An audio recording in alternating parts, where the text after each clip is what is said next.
Et qu'on évoque maintenant dans ce contexte difficile de hausse de la facture d'énergie. Une petite éclaircie.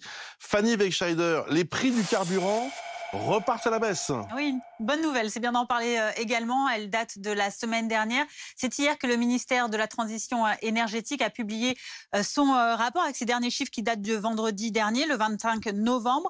Le carburant qui baisse le plus, c'est le gazole. Au 25 novembre, il coûtait en moyenne 1,86 € le litre, en baisse de 4,5 centimes en une semaine. On va voir que l'essence également est concernée par cette baisse du prix au litre.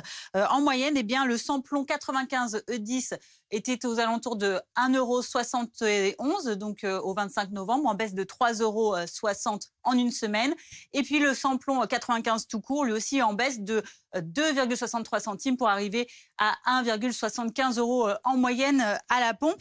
Alors, on va voir que donc ça, ce sont des moyennes qui sont communiquées chaque semaine par le gouvernement. Si on regarde au jour le jour sur le site de carbu.com, on voit que de manière générale, les tarifs qu'on a actuellement, qui sont en bout de courbe, sont sensiblement les mêmes que ceux qu'on avait fin août. Ici, à peu près les mêmes niveaux, juste avant que le gouvernement ne mette en place sa ristourne de 30 centimes par litre à la pompe, et qui avait donc, c'était le 1er septembre dernier. Donc ça, c'est une première observation. Mais en revanche, on n'a toujours pas rattrapé les niveaux qui étaient plus bas il y a à peine 2 semaines.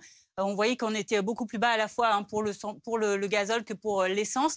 Il y a 2 semaines, on était assez bas. C'était juste avant la réduction des remises de l'État et de Total Énergie. On voit qu'on a en revanche quand même beaucoup baissé par rapport au pic qui avait été atteint à ce moment-là, lorsque les remises avaient été réduites et que donc mécaniquement les prix à la pompe avaient augmenté.